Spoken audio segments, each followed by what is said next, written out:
Tahukah Anda, salah satu lembaga dalam trias politika adalah lembaga yudikatif.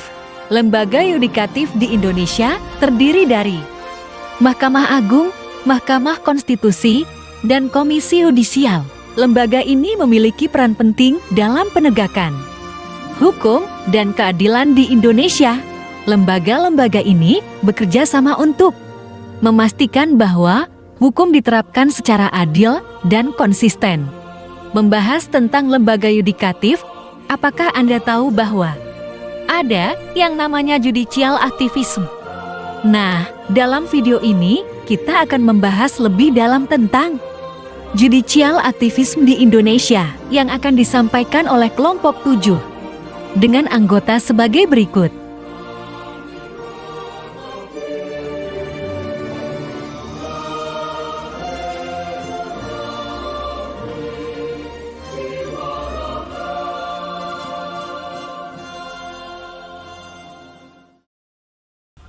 Halo semuanya, perkenalkan saya Butera Putri Fretes dengan NPM 2451100 dari kelas 1 IHMA akan menjelaskan apa sih judicial activism itu. Jadi teman-teman, judicial activism adalah suatu filosofi dalam pengambilan keputusan hukum yang memungkinkan para hakim untuk menggunakan pandangan pribadi mereka tentang kebijakan publik dan faktor-faktor lain dalam membuat keputusan. Nah, konsep ini seringkali dikaitkan dengan situasi di mana hukum yang dianggap tidak memadai untuk menangani masalah yang kompleks sehingga hakim perlu membuat hukum atau menciptakan norma baru melalui putusan mereka. Jadi sebenarnya kapan judicial activism itu diperkenalkan? Nah, judicial activism itu diperkenalkan pertama kali oleh Arthur Schlesinger pada tahun 1947 dan telah digunakan secara luas dalam sistem hukum common law seperti di Amerika Serikat dan India untuk melindungi hak-hak kelompok minoritas dari kebijakan yang mungkin merugikan mereka. Jadi, dalam praktiknya, judicial activism ini dapat dilihat ketika hakim memutuskan kasus-kasus dengan cara yang memperluas atau mengubah interpretasi hukum yang ada, sehingga menciptakan norma baru yang lebih sesuai dengan kebutuhan masyarakat saat ini. Judicial activism ini seringkali menjadi subjek debat, di mana pendukungnya berargumen bahwa pendekatan ini diperlukan untuk memastikan keadilan bagi semua warga negara, terutama kelompok rentan. Tapi sebaliknya, kritik terhadap judicial activism menyatakan bahwa hal ini dapat mengarah pada penyalahgunaan kekuasaan dan intervensi berlebihan dalam urusan legislatif dan eksekutif. Nah, itu tadi penjelasan tentang apa judicial activism. Untuk lebih dalam lagi supaya teman-teman bisa lebih tahu, akan dijelaskan oleh rekan saya selanjutnya. Saya Sabili Pratama dengan NPM 2451151. Saya akan menjelaskan bagian pro dan kontranya judicial activist di Indonesia. Judicial activist di Indonesia merupakan topik yang memicu banyak perdebatan di kalangan akademis, praktisi hukum, dan masyarakat umum. Nah, yang pertama saya akan menjelaskan bagian pro-nya. Pro yang pertama adalah perlindungan hak asasi manusia. Judicial activist seringkali dianggap sebagai alat untuk melindungi hak asasi manusia. Dengan mengambil keputusan yang progresif, Mahkamah Konstitusi dapat mengatasi ketidakadilan yang terjadi dalam masyarakat ini. Misalnya, keputusan-keputusan yang mendukung hak-hak minoritas atau keputusan yang menanggapi isu-isu sosial yang mendesak seperti perlindungan terhadap LGBT atau kasus-kasus kekerasan berbasis gender. Selanjutnya adalah penguatan demokrasi. Judicial activist dapat berperan dalam memperkuat demokrasi dengan memberikan check and balance terhadap kekuasaan legislatif dan eksekutif. Keputusan-keputusan Mahkamah Konstitusi yang berani seringkali menciptakan presiden hukum yang positif dan mendorong partisipasi publik dalam proses hukum. Selanjutnya adalah responsif terhadap perubahan sosial. Jadi dengan adanya judicial activist, pengadilan dapat lebih responsif nih terhadap perubahan sosial dan kebutuhan masyarakat. Hal ini memungkinkan hukum untuk berkembang sejalan dengan dinamika sosial yang ada, sehingga hukum tetap relevan dan dapat diterima oleh masyarakat. Tadi udah bagian pro-nya, sekarang bagian kontra. Kontra yang pertama, potensi penyalahgunaan kekuasaan. Jadi salah satu kritik utama terhadap judicial aktivis adalah potensi penyalahgunaan kekuasaan oleh pengadilan.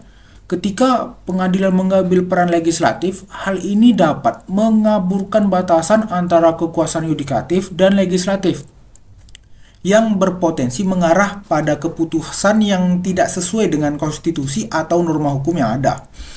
Selanjutnya, adanya ketidakpastian hukum. Keputusan-keputusan yang didasarkan pada judicial aktivis seringkali menciptakan ketidakpastian hukum. Jadi masyarakat dan pelaku hukum mungkin merasa bingung nih tentang apa yang diharapkan dari keputusan pengadilan, terutama jika keputusan tersebut dianggap melanggar norma-norma hukum yang sudah ada. Hal ini bisa mengganggu stabilitas sistem hukum itu sendiri. Selanjutnya, adanya resistensi dari legislatif. Judicial aktivis dapat menyebabkan ketegangan antara lembaga yudikatif dan legislatif. Ketika pengadilan dianggap melampaui batas kewenangan mereka, legislator mungkin merasa terancam dan berusaha untuk membatasi kekuasaan pengadilan ini. Bisa mengarah pada konflik konstitusional dan melemahkan integritas sistem pemerintahan. Jadi, secara keseluruhan, judicial aktivis di Indonesia merasa membawa dampak positif dan negatif yang signifikan. Meskipun dapat menjadi alat untuk mendorong keadilan sosial dan memperkuat demokrasi, penting juga untuk menjaga keseimbangan antara kekuasaan yudikatif dan legislatif agar tidak terjadi penyalahgunaan kekuasaan serta ketidakpastian hukum itu sendiri. Selanjutnya akan dilanjutkan oleh saya. Perkenalkan, nama saya Ainai Fathia Turama, NPM 2451082. Saya akan menjelaskan 3 contoh kasus judicial di Indonesia yang menimbulkan perdebatan. Yang pertama ada kasus pembatalan UU nomor 11 tahun 2020 tentang Cipta Kerja atau law oleh MK Mahkamah Konstitusi. Di sini ada pro-nya, yaitu perlindungan hak rakyat. Mahkamah Konstitusi MK dianggap bertindak sebagai pegawai konstitusi dan perlindungan hak dasar rakyat. Yang kedua, ada penegakan konstitusi. Keputusan MK ini dianggap sebagai langkah yang penting untuk memastikan bahwa pembentukan undang-undang mengikuti prosedur yang benar. Ada pula kontranya, investasi terhadap fungsi legalitas. Penentangan berargumen bahwa pembatalan ini menunjukkan MK terlalu jauh. Ada juga kontra yang kedua, yaitu kepastian hukum terganggu. Yang ketiga, perdebatan. Perdebatan muncul karena apakah tindakan MK ini merupakan langkah untuk menjaga supremasi hukum dan konstitusi atau justru sebuah bentuk invasi terhadap kebijakan yang sah. Contoh kasus yang kedua, ada kasus hak cipta atas karya seni digital, putusan MK 2016. Di sini ada pro-nya, perlindungan hak individu. Yang kedua, ada adaptasi terhadap perkembangan teknologi. Yang ketiga, ada pula kontranya, melebihi kewenangan. Sebagai pihak menganggap MK telah melampaui kewenangannya dengan mengubah undang-undang. Ada pula kontra yang kedua, kepastian hukum terganggu. Ada kekhawatiran bahwa keputusan ini bakal mengganggu hak cipta. Yang ketiga, ada perdebatan. Perdebatan muncul terkait apakah MK seharusnya membuat keputusan seperti itu atau tidak. Contoh kasus yang ketiga, ada kasus permakzulan presiden atau putusan MK 2004 dalam kasus pemakzulan Presiden Abdurrahman Wahid. Di sini ada pro-nya, penggugat demokrasi dan akuntabilitas. Putusan ini dipandang sebagai langkah penting dalam memperkuat sistem demokrasi. Lanjut, ada pro yang kedua, perlindungan terhadap kepentingan publik. Ada kontranya mengganggu pemisahan kekuasaan. Keputusan MK dianggap memperlibatkan lembaga yudikatif dalam politik praktis yang seharusnya menjadi dominan legalitis. Selanjutnya ada kontra yang kedua, ketidakpastian demokrasi. Di sini saya akan menjelaskan alasan perdebatan. Judicial activity seringkali menimbulkan perdebatan karena menimbulkan pertimbangan politik dan kebijakan yang seharusnya menjadi dominan legalitif meskipun tujuannya adalah untuk melindungi hak-hak konstitusional dan kepentingan publik. Banyak yang khawatir wewenang lain dalam sistem trias politikal. Perkenalkan, saya Putri Jusinta dengan NPM 2451012. Di sini saya akan menyampaikan sedikit argumentasi kelompok kami mengenai judicial activism di Indonesia. Apakah cocok diterapkan di Indonesia? Pertanyaan ini kami bahas secara bersama dan kami menemukan jawabannya bahwa judicial activism dapat menjadi alat yang berguna dalam konteks Indonesia, terutama dalam kasus-kasus yang melibatkan hak asasi manusia, yang dimana melindungi hak-hak minoritas, kelompok rentan, dan korban pelanggaran HAM. Lalu yang kedua, masuk kepada aspek korupsi, membongkar kasus-kasus korupsi yang rumit dan sulit dibuktikan. Yang ketiga, di dalam lingkungan hidup, di mana mencegah kerusakan lingkungan dan melindungi hak generasi yang akan datang.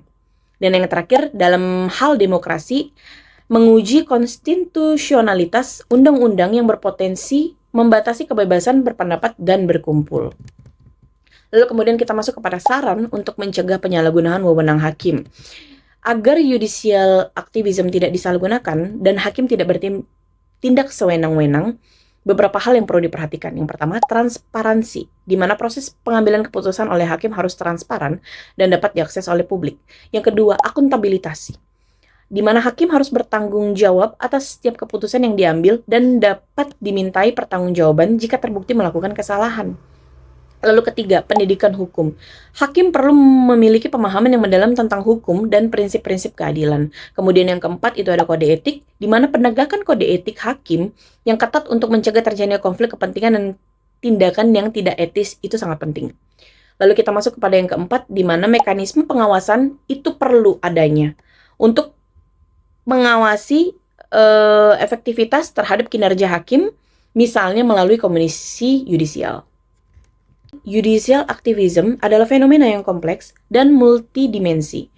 Penerapannya di Indonesia juga perlu dilakukan secara hati-hati dan mempertimbangkan konteks sosial, politik, dan hukum yang dapat berlaku. Dan dengan pengawasan yang ketat dan mekanisme yang tepat, judicial activism dapat menjadi alat yang efektif untuk menegakkan keadilan dan melindungi hak-hak warga negara. Perkenalkan, nama saya Doni Kusuma Putra dengan NPM 2451176. Di sini saya akan menyampaikan argumentasi. Bagi kelompok kami, judicial activism dapat dilihat sebagai langkah yang diperlukan di Indonesia pada kasus-kasus tertentu. Mengingat dinamika sosial, politik, dan ekonomi pada terus berkembang, terkadang hukum yang ada tidak cukup untuk mengatasi persoalan yang muncul. Menurut kami, judicial activism dapat diterapkan di Indonesia pada kasus-kasus tersebut yang memang memerlukan adaptasi terhadap perkembangan zaman dan perubahan sosial. Contoh penerapan judicial activism yang bisa dianggap positif adalah saat Mahkamah Konstitusi Indonesia memutuskan perkara yang berkaitan dengan hak-hak konstitusional warga negara seperti pengujian terhadap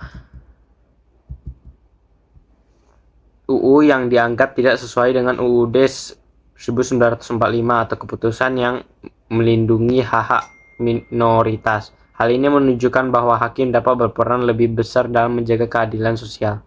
Halo, perkenalkan saya Martin Nixon, NPM 2451048. Di sini saya akan menyimpulkan penjelasan yang telah kami presentasikan. Nah, seperti yang kita ketahui, Indonesia adalah salah satu hukum Indonesia menganut sistem civil law atau sistem hukum Eropa kontinental adalah sistem hukum yang berakar dari hukum Romawi dan menekankan pada penggunaan aturan-aturan hukum yang tertulis atau yang biasa kita sebut hukum perdata. Tetapi dalam partinya juga menerapkan beberapa karakteristik dari sistem common law. Bagaimana jika tidak ada keputusan hakim? Ada beberapa yang akan terjadi seperti kurangnya kepastian hukum dalam keputusan yang tidak memberikan tafsir atau penegasan terhadap aturan hukum bisa membuat masyarakat kesulitan memahami penerapan hukum dalam kasus serupa. Kekosongan hukum tetap ada. Dalam kondisi tertentu, undang-undang itu mungkin belum mengatur dengan jelas jika hakim hanya mengikuti teks hukum tanpa penafsiran tambahan. Masalah hukum yang serupa bisa terus terjadi tanpa solusi. Keadilan kurang terpenuhi. Kadang undang-undang saja tidak cukup untuk masyarakat. Nah, hakim perlu mempertimbangkan nilai-nilai masyarakat dan asas keadilan dalam putusannya. Jadi, judicial activism atau keputusan hakim dalam membuat aturan hukum sangatlah penting untuk mendapatkan keadilan lebih di masyarakat. Indonesia kalau cuma sekedar baca doang, siapapun bisa. Sekian, terima kasih.